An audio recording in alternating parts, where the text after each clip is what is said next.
Ni baru ke getah tayar ni? Lihat tu, ni kalau kunyah lama boleh buat belon tu. Nak suap? Orang dah masak ke nak cakap? Syurga?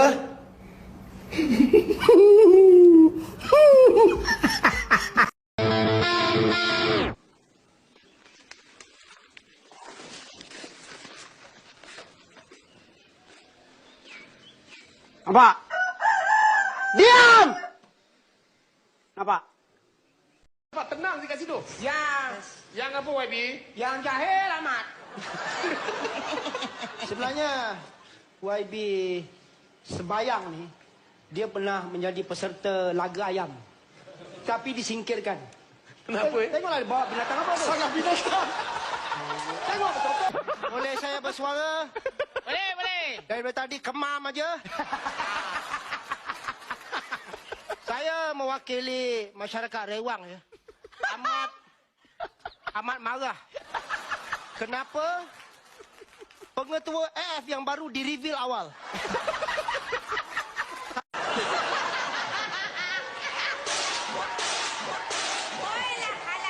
Dia macam gini. Ya? Sebenarnya saya ada ni. Saya teringat. Awak ni mana-mana ada je ya. Saya kawan baik dulu.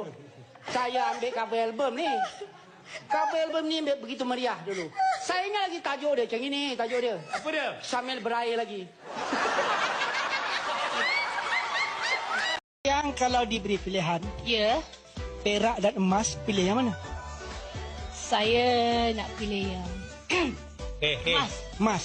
Yang kamu jalan kulit-kulit dengan pantai. Ya. Sekali lagi pilih apa? emas. Emas bila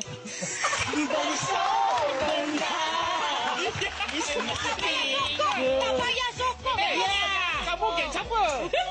Kejap konflik tak boleh derhaka. Suami. Ya. Baru kenalkan diri. Betul ni. Ya. Apa yang kelakar ni? Saya izinkan saya berdiri. Ya, silakan. Oh, sudah berdiri kan? Ya, sudah. Nama kan? Nama saya John Statham. Apa term? John Statham. John Statham. Saya kacaukan. Oh. Saya kacaukan cimak. Cina campur mamak.